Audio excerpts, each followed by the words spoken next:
On February 18th, 2 months before my 51st birthday, the unthinkable happened. I had a heart attack.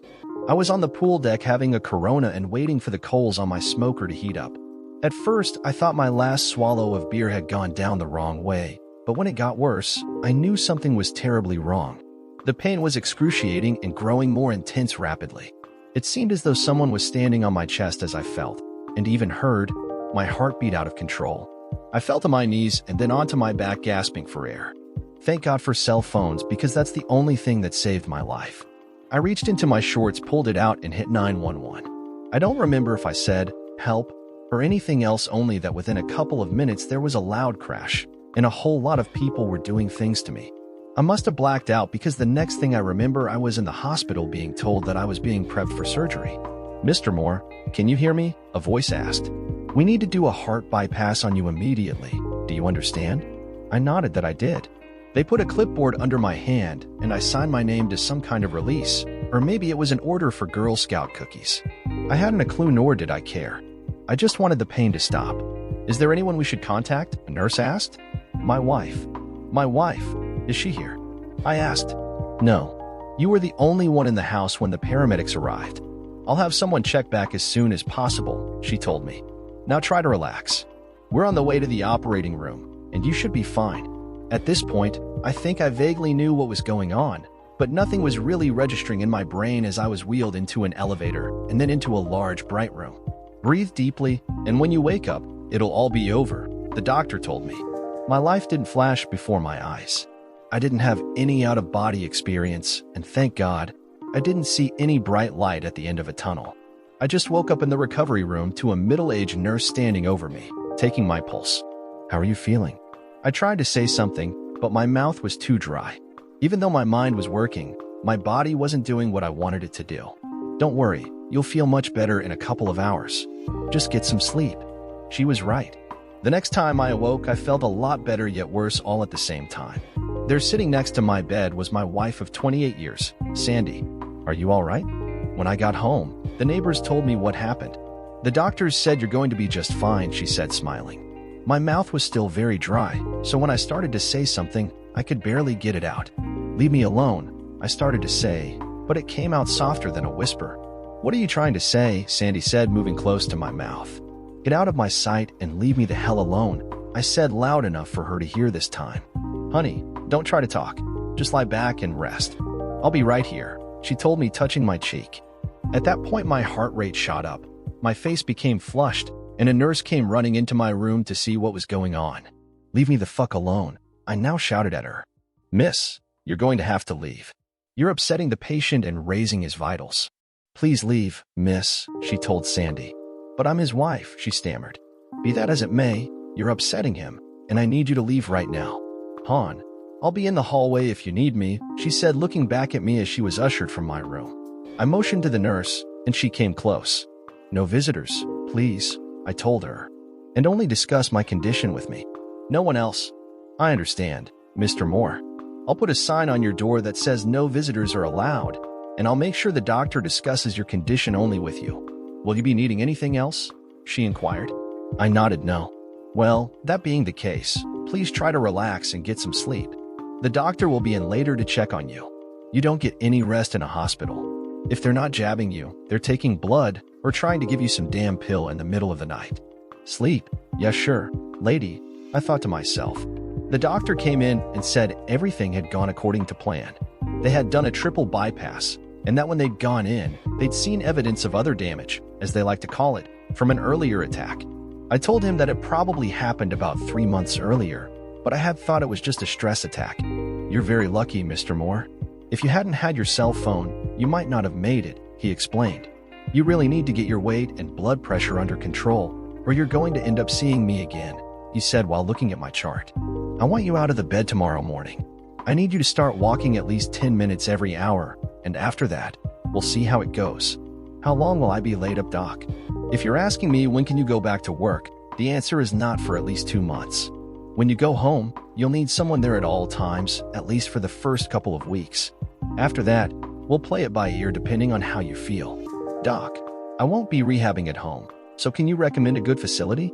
Well, there is a pretty good one about 3 miles from here that has a great workout area and a dietitian on staff, he told me. All you need to do is have our business office call and set it up for you. Let me warn you though, it is kind of pricey, but it's got an excellent reputation. By the way, you've had a lot of visitors, and a few of them became a little irate when they were informed that you'd requested no visitors or phone calls, he said with a puzzled smile. I guess you had your reasons, but I'd hate to be in your shoes when you go home, he said walking out the door. Who said I was going home? I thought. A week later, I was sitting in a private room in the rehabilitation center. It overlooked the outdoor pond and was more like a hotel suite than a hospital room. I was given a full physical screening and asked how long I planned on staying. Let's plan for 2 months and go from there, I told the coordinator. Mr. Wilson, you're about 65 pounds over your ideal weight and not in the greatest physical shape. We need to get you in the gym and set you up with an exercise routine. But first of all, we're going to get you on a good nutritional program to get your weight more in line. It's not going to be easy, but if you follow the staff's instructions, you'll see results. So with that said, I'll take you down to the gym so you can get started. Well, you've got me for the next 2 months, so do with me as you wish, I said with a laugh as we proceeded to put a recovery program in place. You're probably wondering how I got myself into this condition. The reason's simple. I'm too good at what I do for a living. I'm not bragging or saying that to pump up my ego. It's a fact. I have a certain knack for finding the best people for the job, making sure they're fully trained, and finally letting them do what I've hired them to do. I learned a long time ago that I couldn't do it all. I tried for a while, but it almost killed me. Now I sit back and let others do their jobs. I give them a project, tell them what results the customer is looking for, and then turn them loose to do what they do best. Life is now good. You see, I'm the sales manager for a marketing firm. I've been with the company for 26 years, and a couple of years ago I became a silent partner. No one, and I do mean no one, including my wife, knows this. 5 years ago, I took a 25% cut in pay to buy into the company. I've got 5 more years left, and I'll be a 50% owner with my buddy Ken. Sound like I've got it together? Well, I do when it comes to my business life. However, my personal life is another matter. I've got 2 spoiled kids and a social climbing wife. My youngest, John, made it through college by the skin of his teeth and was more than a little upset when I didn't offer him a position in the company. I just told him, family and business don't mix. Between you and me though, I didn't want to be the one to fire his lazy ass when he didn't work out. He did find a nice girl and got married, but he still hits me up for money about every other month. I guess I never learned how to say no to him, but no more. Tina, who is 2 years older than John, is a professional student. I think she's on the 6th-year graduation plan. She's changed her major 3 times, and I haven't a clue what it is at the moment, but no matter. At the start of this school year, I told her she had 1 semester left to finish, and after that she was on her own. She went to her mother and complained, and when Sandy approached me, I just told her enough was enough. You kind of see where I'm going with this, don't you? I'm done being the nice guy with the open checkbook. At 25 and 27 years old, I shouldn't have to support them any longer, and I'm not going to. They are now officially off my payroll. As for my wife, Sandy, that's a whole other story. About 3 months ago, I was feeling a little frisky one night. Our sex life had gone down a lot over the last year, and I was trying to jumpstart it to where it should be. I'm not looking for sex 5 times a week, but 3 would be nice. Well, where was I? Oh yeah, after dinner I gave her a glass of wine and asked her if she was in the mood. For what? You know. How about you and I go upstairs and have a little fun? I said with my sexiest smile. I'm a little tired tonight, and you know I have that party to plan for, was her reply. Come on, hon. It's not like I'm asking for a kidney, just a little loving. I should have known it wasn't going to go as I'd planned since Sandy looked about as interested as someone sitting in a dentist chair awaiting a root canal. We undressed, got into bed, and that's when the complaints started. I was taking up too much room. She was hot. I was sweating. And finally, she didn't want me lying on top of her because I'd gained too much weight. Why don't you climb on top, babes, and ride me like you used to? I suggested. You know I have a hard time getting off that way, Sandy whined. Okay, just forget about it, I said, getting off the bed and walking towards the bathroom. Where are you going? To beat my meat in private, so I don't have to hear you whine about how unpleasant it is to have sex with me anymore, I said as I slammed the door. I took the matter in hand, so to speak, and when I'd finished, I headed to our spare bedroom. Now where are you going? She called out. Away from you before I say something I'll regret, I replied, slamming the door. She was right. I'd gained a lot of weight in the last couple of years. I guess I should be taking better care of myself, but I'd gotten lazy. I had taken up golf, but that was more just to bring in new business. I didn't like it much and really sucked at it. The only good thing that came out of joining the country club was that they were always having some type of activity. I was gone the next morning way before Sandy even got up. I was still pissed, but had mellowed a little bit. I guess it wasn't all her fault, I said to myself as I sat at my desk eating a donut and washing it down with my second cup of coffee. It was about 10 o'clock when I got an email from Sandy at her work. There was no, "I'm sorry," or "I love you," but only how she wasn't in the mood last night, and instead of taking to her about it, I had just left in a huff. I put my coffee down and tried to think back to the last time we'd had what I consider a good love-making session. Lately it was a quickie, a hand job, or her just lying there waiting for me to finish.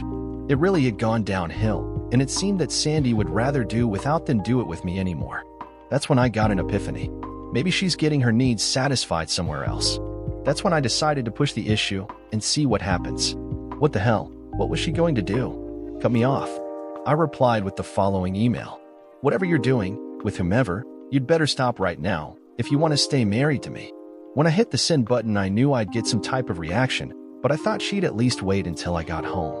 Sandy sent a scathing email and laid into me about how dare I accuse her of cheating, that I was the problem with our sex life, not her.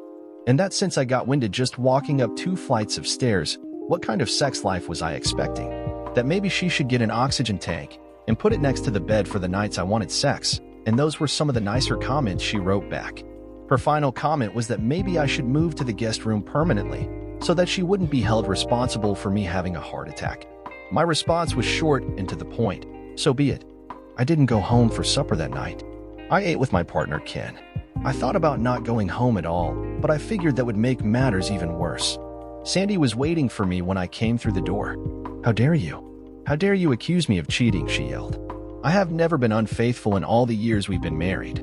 "Well, I figured, if you're not getting it from me any longer, you must be getting it somewhere else," I said, not backing down. "So if you don't mind, I'm tired, and since all you're going to do is yell at me, I might as well go to bed," I told her. "So I assume you're not sleeping in our bedroom any longer?" she said sarcastically. "What's the point? You don't want me there any longer, and I don't go where I'm not wanted," I said, climbing the stairs. "Sleep by yourself. See if I care," Sandy said, screaming as I climbed the stairs. It was then that my chest first started to hurt. Every step I took was agony, but I wasn't about to stop. I barely made it to the top landing before I had to rest against the wall or fall down, one of the two. I made it to the spare room and fell down on the bed fully clothed and passed out. When I finally awoke and looked at my watch, I saw it was 2:30 before I woke up. I can't let her get to me like that, I told myself as I went to the bathroom. Splashing water on my face, I looked in the mirror and didn't like what I saw. "I've got to get it together," I told myself as I stripped off my clothes, which were soaked with sweat. I slept in until almost 9 o'clock the following morning. The house was quiet. Sandy had already left, so I called into work and told them I was taking a vacation day. Instead of relaxing at home, I went to my doctor. "You've got to drop at least 50 pounds, he told me, "and your blood pressure is sky high. I'm going to prescribe you something to bring it back down to earth. But if you don't start taking better care of yourself, you're asking for serious trouble," he warned. I'd heard it all before, at least for the last 2 years.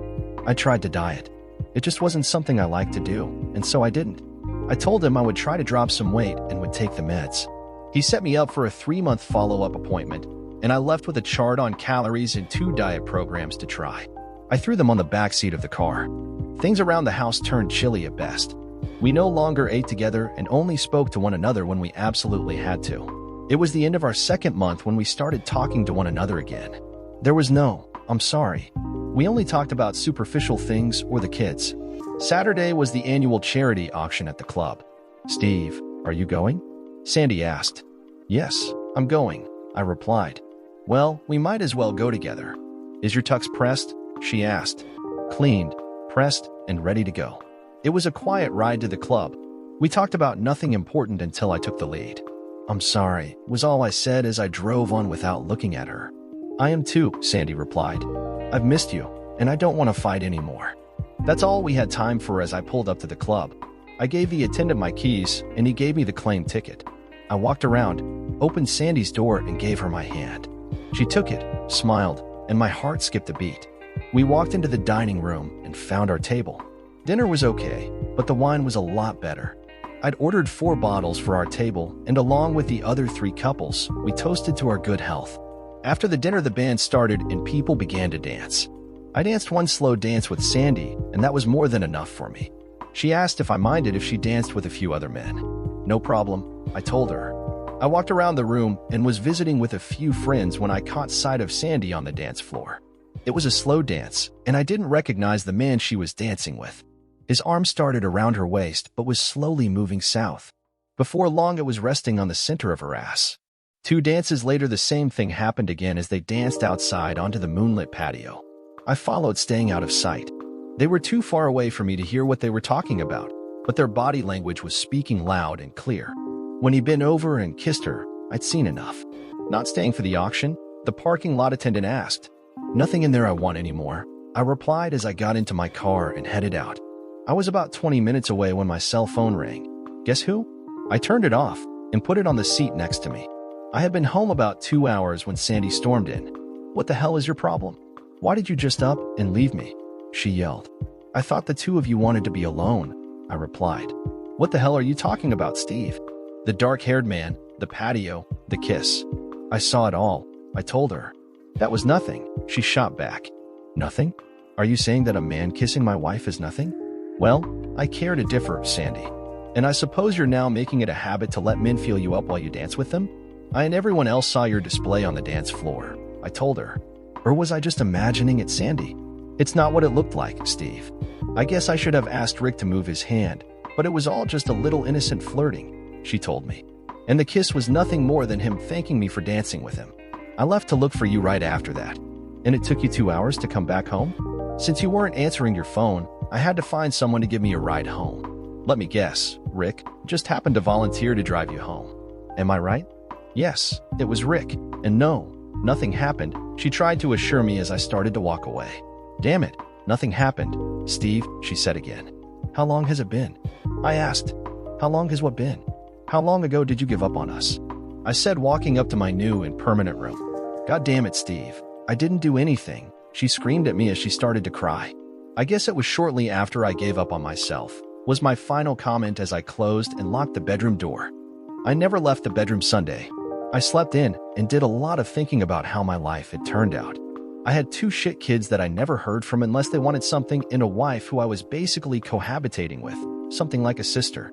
I needed to get away for a few days. Our lake cabin was about an hour's drive from the house. It had been my parents', and when they passed on, I bought out my brother's share and redid the interior. Monday, I threw together a few things and headed out. A quick call to work, and I was on my own for the next 4 days. I just needed time alone to sort out a few things without Sandy hovering over me. As soon as I opened the door, I knew something was wrong. I hadn't been there in at least 4 months, and when I left, the place was immaculate. Someone had been here since then.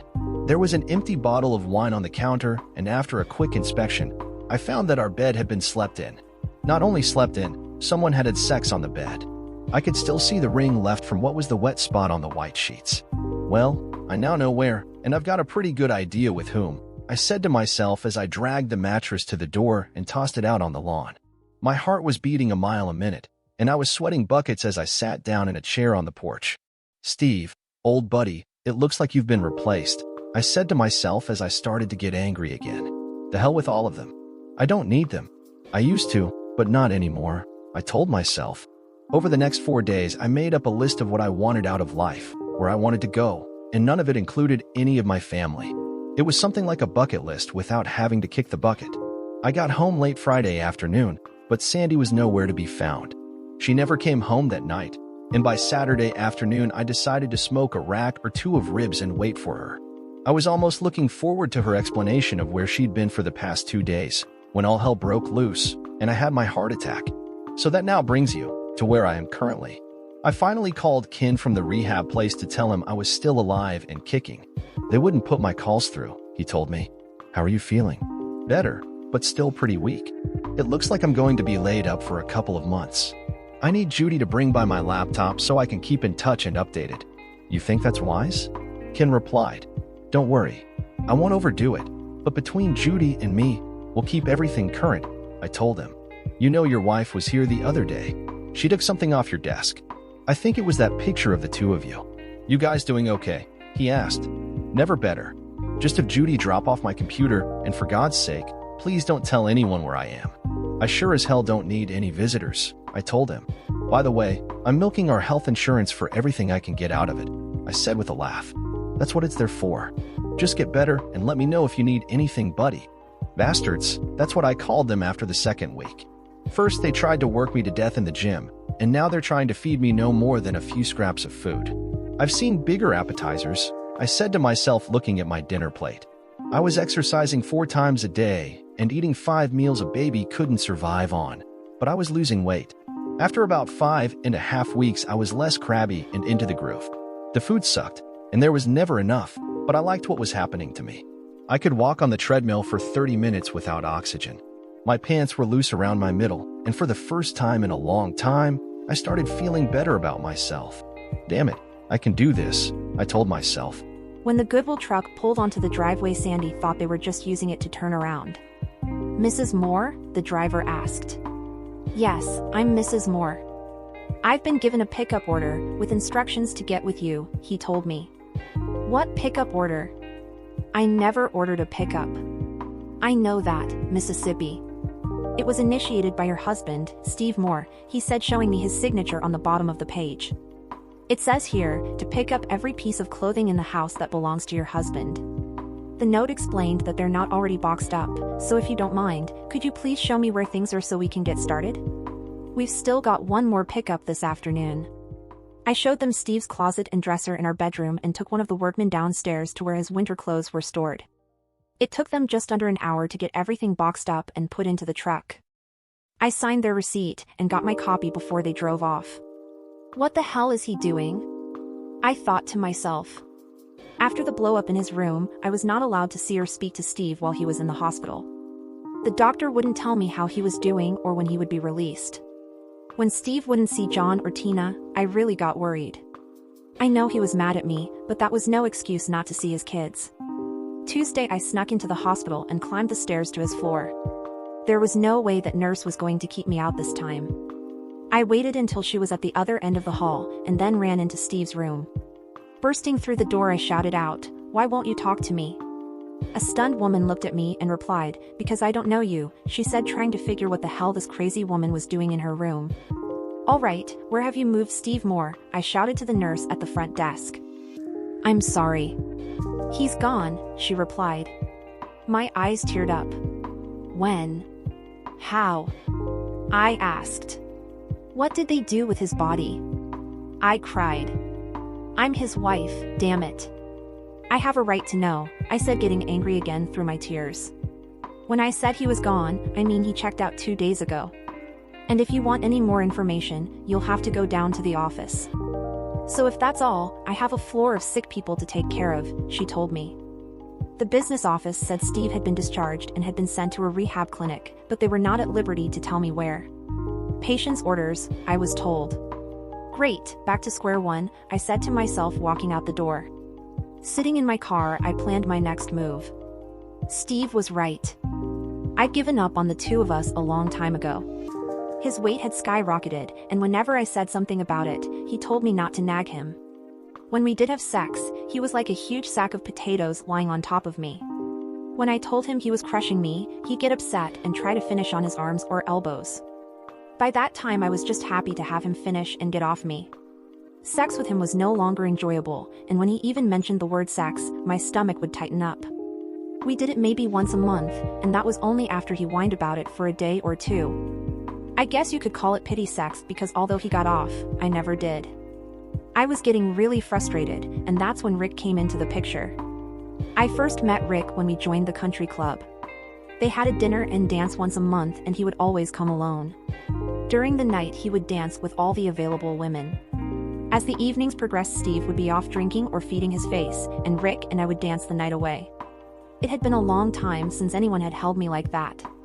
Soon the routine became one of dancing a few numbers and then sitting and talking on the patio until it was time to leave, or until I spied Steve looking for me. After a couple of months, we met for lunch one Saturday afternoon while Steve was off golfing. We had a couple of glasses of wine and everything just seemed so right. We ended up in the back seat of his car making out like a couple of teenagers. We did everything there was to do without taking our clothes off.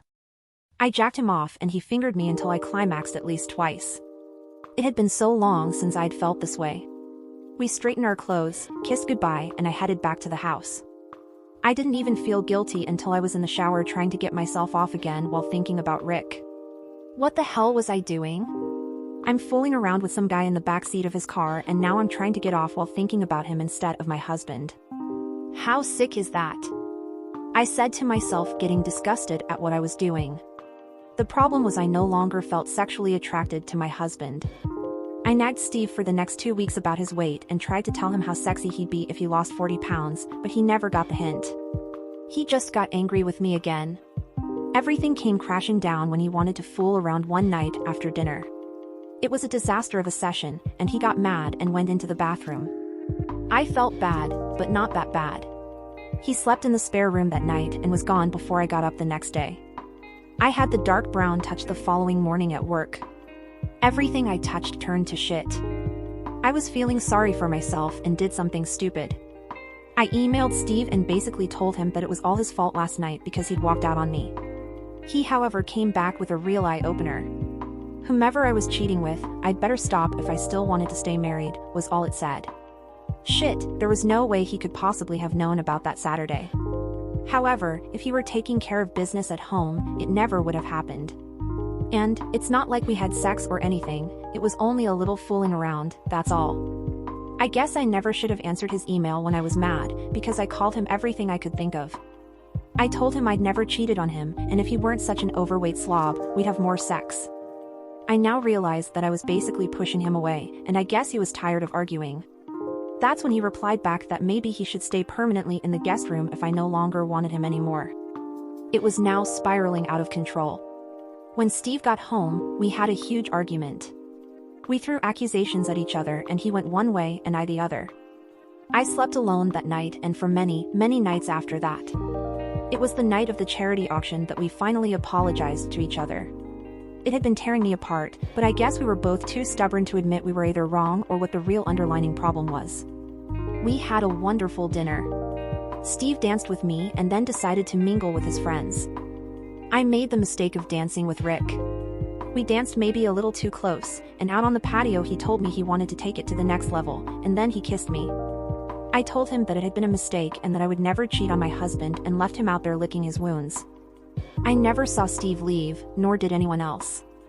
The parking lot attendant told me he had left about a half hour earlier, and when I called him, it went right to voicemail. I was pissed and had one too many drinks before realizing I'd have to find some way home. Rick came over and asked what was the matter. Steve got mad for some reason and left. He won't answer his phone and I need to find a way home. Sandy, after the auction I'll give you a ride home, he said. I shot him back the look. And I'll keep my hands to myself also, he assured me. I drank halfway through the auction, before we left. On the ride home I started getting angry all over again. How could he just leave me there? I fumed. I guess Rick saw how angry I was, and told me to relax. When he pulled into the parking lot by the lake I was surprised, and when he reached over to kiss me I didn't stop him. The only reason we didn't go all the way that night was that a police car, making his rounds through the parking lot. When he hit the car with his spotlight, I sobered up in one hell of a hurry. Rick, take me home, now, I demanded. When I got home, I thanked him and ran to the house. I was almost sober but angry as hell all over again. When Steve accused me of cheating, I went ballistic. What cut me to the core was when he asked me when had I given up on our marriage. I crashed inside and started to cry and tell him that I'd never cheated on him, but he no longer believed me. Sunday Steve never left his room, and I didn't push it. I figured we'd have words Monday, and I wanted to make sure I had all my ducks in a row. When he didn't come home Monday night, I just thought it was his way of punishing me. When he didn't come home Tuesday, I called his secretary, Judy, and was told that he had taken a couple of days vacation. The bastard off somewhere sulking, I said to myself. Well, two can play that game. I left Wednesday to spend a couple of days with my daughter up at college. We had a great time bonding and even had a girls' night out with a couple of her friends Friday night. Saturday morning I woke up with a hangover and an upset stomach. Guess I'm too old for that kind of partying anymore, I said, dressing to leave. I said goodbye to my daughter, thanked her for the good time, and drove home. I had no more than gotten out of my car when my next-door neighbor came running over. Steve was taken by ambulance to the hospital this morning, she told me. The front door was shut, but the lock was broken. I ran inside and saw a few things had been moved around and could smell the smoker on the deck. The coals were almost out, but there were 2 slabs on the grill. I took them off, put them in the refrigerator, and opened up the yellow pages. There were only 2 hospitals in our area. I called Mercy General and hit pay dirt. Steve had been admitted, but they wouldn't give me anything over the phone. I changed and headed out. A triple bypass, I almost shouted. How long will he be in surgery? I asked. About another hour, I was told. There's nothing you can do but wait. He's got a great doctor and we caught it in time. From surgery, he will go to post-op, and from there, he will be assigned a room. If you wait in the lounge, I'll come and get you when they're finished. Can you say shithead? Because that's exactly what I felt like. He could have died, I kept saying over and over to myself. When I get him home, I'm going to show him how much I love him, we'll get through this together, but I wasn't given the chance. I finally tracked him down to the rehab clinic, but he still refused to see me.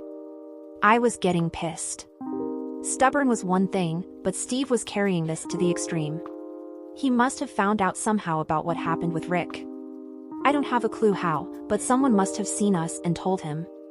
I just need the chance to explain to him that nothing really happened, but he was avoiding me like the plague. Ken and Judy weren't much help, but when I found out he had his laptop, I sent him an email, although not like my last one. Steve, I love and miss you, honey, and I don't understand why you won't let me see you. I know we've had some issues lately, and we've both said things in anger, but I love you and I still believe you love me. Please give me the chance to explain anything you think I've done or not done. Steve, I need you, and want to grow old and gray with you. If you won't let me see you, at least talk to me. Also, the kids don't understand why you won't see them. They came to the hospital, and when the nurse wouldn't let them in your room, John got more than a little angry. Please drop them a line, because they're very concerned also about you. Your loving wife. I was sending an email to a salesman who had lost a big order out of sheer stupidity when Sandy's email popped up. I finished reaming the salesman, telling him if it happened again, he'd be on the outside looking in. Then I got back to Sandy's. I read it 3 times before I responded back to her. Dear Sandy, let's cut to the chase. You haven't been my loving wife in well over a year. It's true I've put on a lot of weight, but when you got as big as a house while pregnant with John, did I belittle you? Cut you off? Skinny or fat, I'm the same man you married all those years ago. Don't try blowing smoke up my ass now that I'm laid up. You no longer have any interest going to bed with me. You made that perfectly clear the last time we were together. From what I've seen and found out, it looks like I've been replaced by Rick or whomever.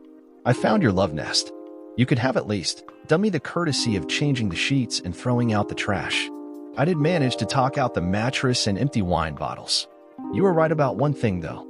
We will both grow old and get gray. It's just that we won't be doing it together. Your soon-to-be ex-husband. That should shut her up, I said to myself as I hit the send key. I made a list of all my assets. Sandy was going to get 50% of everything she knew about. It's the things she didn't know about I wanted to make sure were kept secret. Ken told me that if he was asked by the court, he'd have to reveal I was a partner, but if they just wanted to verify my wages, that's all he would give them. The cabin was mine, a gift from my parents, and we could just keep the cars we were each driving to make it simple. I guess everything else would be thrown into a big pot and we'd each get half. I was satisfied with that. What love nest? Was Sandy's reply. I don't have a clue what you're talking about. Our bedroom is the only love nest I know about. If you're accusing me of something, at least have the courtesy to confront me instead of playing these childish games. I guess this mode of communication is as good as any, as I replied back to her. How stupid do you think I am? I went up to the cabin and found all the evidence. Too bad I was up there the week before my heart attack. Did you spend Friday and sat at his place? Or did he spring for a hotel room this time? I thought that should shut her up, but it wasn't more than 10 minutes before I had her reply. Hell, this is the most we conversed in the last 4 months. Call your daughter up and ask Tina, who spent Wednesday through Saturday morning with her up at the college after you so graciously disappeared Monday without telling me. And for your information, I haven't been back to the cabin since you and I were last there about 4 or 5 months ago. So if that's all you've got, it's pretty pathetic. Could I be wrong? Regardless, the last 2 years of our marriage have been a real turnoff. John, Dad here, is how I started the conversation with my son. Yes, I'm fine and doing pretty well. And no, I don't want to discuss your mother right now. I told him. Now came my bluff. I know you've been cheating on Cindy, and I wanted to stop before I call her and rat you out. You piece of shit. Dad, I don't know what you're talking about, John replied. John, I was up at the cabin and our neighbors said they saw the two of you when you went up there. You didn't even change the fucking sheets, you asshole. What do you think Cindy's going to say when I call her? If she doesn't shoot your ass, her brothers are sure to pay you a visit, I said, still fishing. It was only that one time, Dad. You've got to believe me.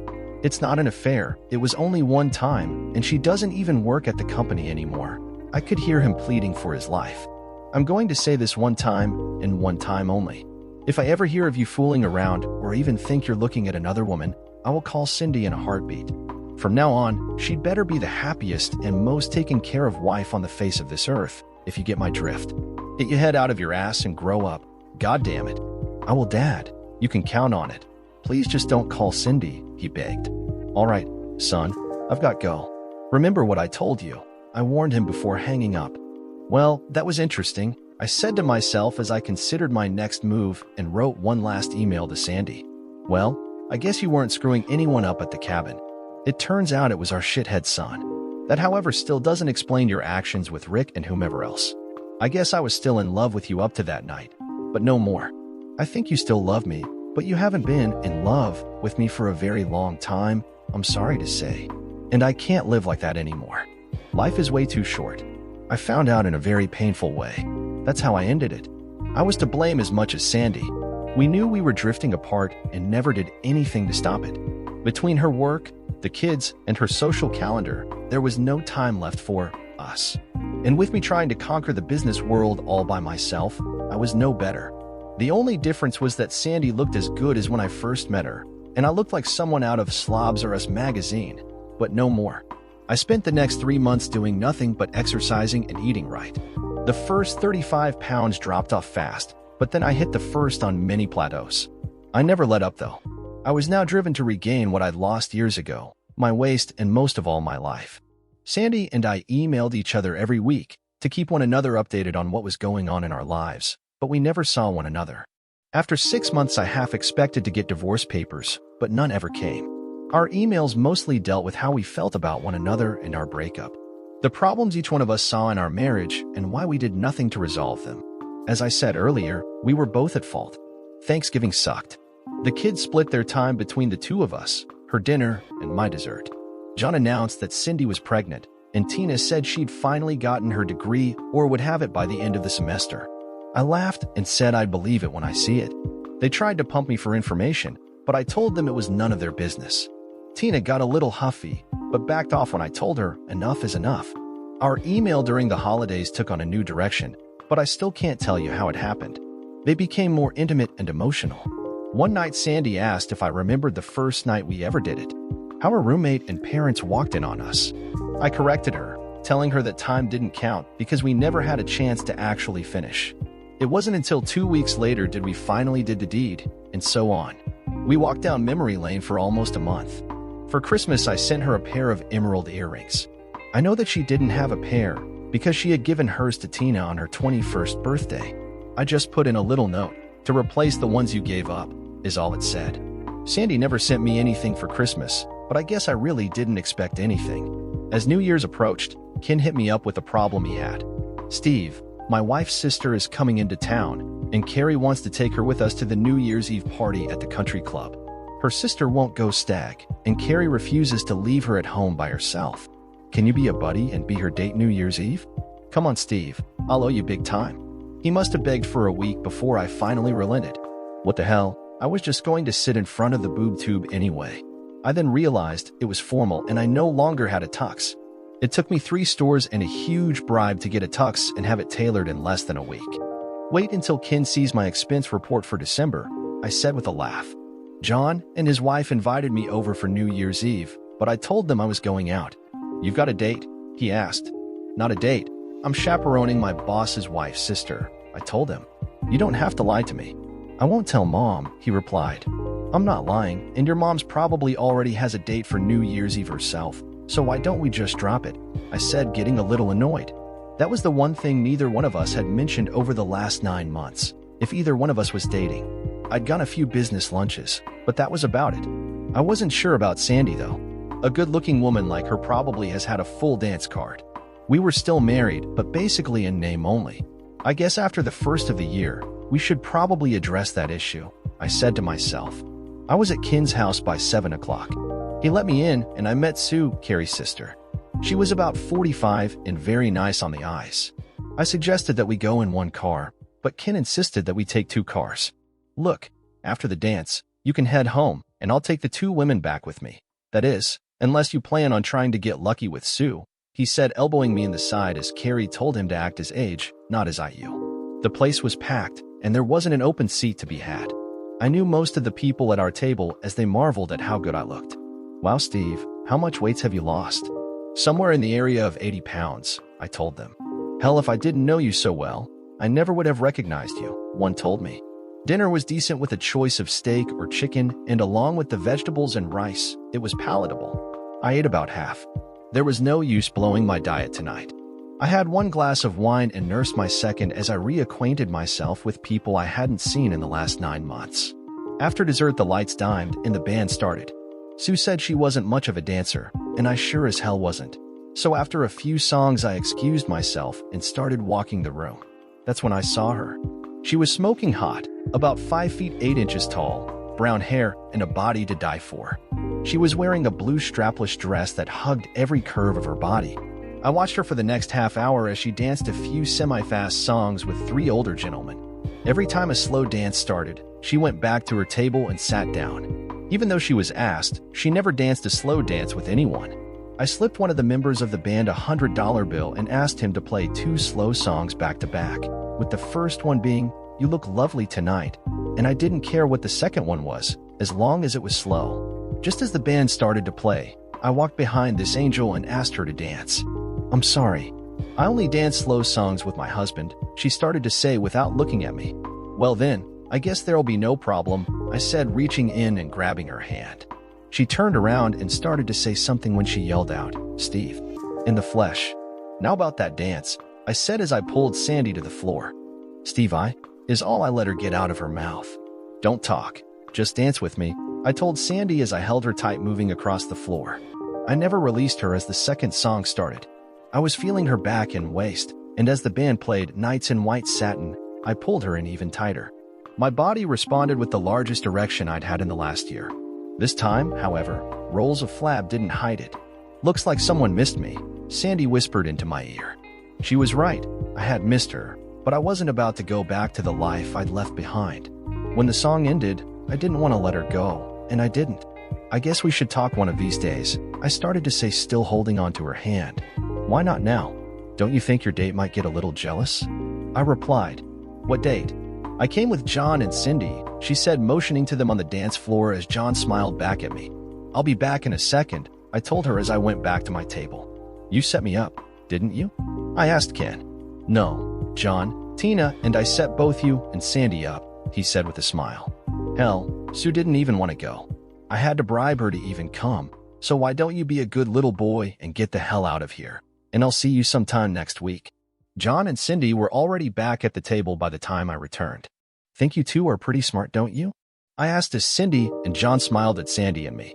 I had no idea what they were planning, Sandy said, as her eyes begged me to believe her. Dad, I didn't say where we'd be, just if you'd like to spend New Year's Eve with us. Cindy interrupted the 3 of us. Look, you two need to talk, and John and I need to leave. I can't drink. I've eaten my fill, and I'm waddling like a duck on the dance floor in my condition, she said, rubbing her belly. So if you two don't mind, we're out of here. There were a million things I wanted to say, but Sandy started talking a mile a minute. You look so good, Steve. How much weight have you lost? Where are you living? I lost track of you when you moved out of the rehab center. Are you dating? Are you seeing anyone in particular? And on, and on, and on she continued. It was like she was trying to get all her questions answered in the first 5 minutes, because I guess she was afraid there wasn't going to be another chance. Let's get out of here and go somewhere where we can talk, I told Sandy, grabbing her wrap and leading her out to my car. Where are we going? You'll see, I replied. We drove in silence for the first 5 minutes, both of us almost afraid to say something that would break the mood. I haven't been dating and haven't been to bed with anyone, if you're wondering, Sandy said without looking at me. And I never went to bed with Rick or anyone else either, no matter what anyone told you. I know, I replied, keeping my eyes on the road. What do you mean, you know? You were the one who accused me of cheating on you. I know that. And if I had proof that you were sleeping around, we wouldn't be in this car together right now, I told her. She was now quiet and deep in thought. It was just before midnight when I pulled into the driveway of our lake house. I left the lights on as I unlocked the door and came back to the car to get Sandy. Once inside, I started the gas fireplace and opened up a bottle of our favorite wine and poured us a glass. This is the way it started and ended 9 months ago, I said, handing her a glass. No, it didn't. It started a lot earlier than that. It just came to a head that night, she told me. You can't imagine how many nights I lay awake, wondering how you must hate me for what I said and did to you. And that if you ever gave me another chance, how I'd make it up to you, Sandy said, starting to tear up. I reached over and pulled her to me, covering her now salty lips. Our glasses of wine weren't drunk for quite a while after that. Our clothes were scattered on the living room floor, on the kitchen table, and the rest lying in a pile on the bedroom floor as we got naked and fell into bed. It had been a long time for the both of us. Grabbing my head, she pulled me up to her lips. I owe you this, she whispered as she moved south. After a hot session, she fell forward onto my chest as we started to come down, and we held each other tight, almost afraid of letting go. I guess that's what you call starting the new year off with a bang, I told her. I went back to the kitchen and grabbed our glasses of wine and the bottle. This conversation is going to take a while, I said, flopping back on the bed. Glasses in hand, we toasted the new and hopefully better year. I know we have a lot to discuss, but I just want to tell you again how sorry I am and that. I stopped her right there. You're sorry. I'm sorry. The kids are sorry. Everyone is sorry, but that changes nothing. We need to change. You and I both need to change the way we look at what's left of our marriage. I won't go back to what I left. I'd rather get a divorce and start over, I told her. I don't want a divorce, Sandy said as she started to cry. Listen to what I'm saying. I don't want a divorce either, but I won't go back to the life I was living before all this shit happened, I explained to her. The house has to go, and you can move into the condo I'm renting for now. We can figure out later where we want to live. It's just that house has too many bad memories for me. But that's our home, and I'm your husband. It should be a no-brainer for you which to choose. We'll sell the house, take what furniture we want, and either donate the rest or give it to the kids. I don't want the expense, upkeep, or responsibility of a big house any longer. A 2-bedroom condo is all we really need. I want to travel and see all the things I've put off all these years. I've been given a second chance, and I'm not going to squander it, I told her. But you and I both have commitments and responsibilities. Screw them all, I told her. I'll work and give them 100% when I'm there, but that's it. No more weekends, business traveling, or damn golf outings anymore. I want my life back. I want to have fun, and I want to feel excited about doing something new. And if I want to make love, morning, noon, and night, I don't want a wife telling me she's not in the mood. Not anymore. Steve, I don't know if I can do all that, Sandy replied. Well, then you have a choice to make, but make it quick. The train is leaving the station and you're either on it or not. The wind on my face was warm as we rode the bike towards our third leg of the trip. I'd never seen the wine country and decided to take a week and visit a few vineyards, staying a night in each. We had left shortly after breakfast and figured that even with a little sightseeing, we'd still arrive early afternoon and have more than enough time for a tour. It had been a million years since I'd been on a bike, and it had been only a 250 cubic centimeters Honda. The Harley we'd rented was about 1,350 cubic centimeters and weighed over 1,200 pounds. What a difference! But it handled like a dream, and for the first time in a long time, I felt happy and free as I felt her arms around me. We arrived, checked in, and made our way towards our cottage. I'm glad I came, she said, kissing me in the doorway. I'm glad you did too. I think we have just enough time to put our stuff away before the tour starts, I said, throwing our bags on one of the beds. Taking off her jacket and then peeling off her shirt, she stood there with her hands on her hips. You have a choice. We can take the tour, or I can give you a tour of my own, she said with a wicked look on her face. I shut and locked the door. Her tour was a lot more fun and rewarding. We showered, and while getting dressed for dinner, I pulled her into my arms and kissed her. Any regrets? I asked. None, Carol replied. So let's get moving. I'm starved. That's right, Carol. You see. Sandy missed the train. Steve, we're not kids any longer. We just can't throw everything away and start again, Sandy said that night at the cabin as she tried to convince me. Let's give it 6 months and talk about it again. Okay. The divorce only took 3 months. Even though everyone thought I had lost my mind, I moved on. The kids took her side, figures, and Sandy decided to keep the house. We split up, almost everything down the center as Ken gave the court my annual salary. I haven't spoken or seen Sandy since the divorce. I hope she's doing okay. You see, I met Carol at a 5K run one Saturday morning. We both took first in our respective age groups, and after that we started jogging together after work. After a long run one Sunday morning, we took a shower together and had wild monkey sex for the next 2 hours. That was 8 months ago. She's 6 years younger than I am, but she calls me her wild child. Her only question is, are you ever going to grow up? God, I hope not. Dear listener, if you have reached this far, please click on the subscribe button. It will be a great help.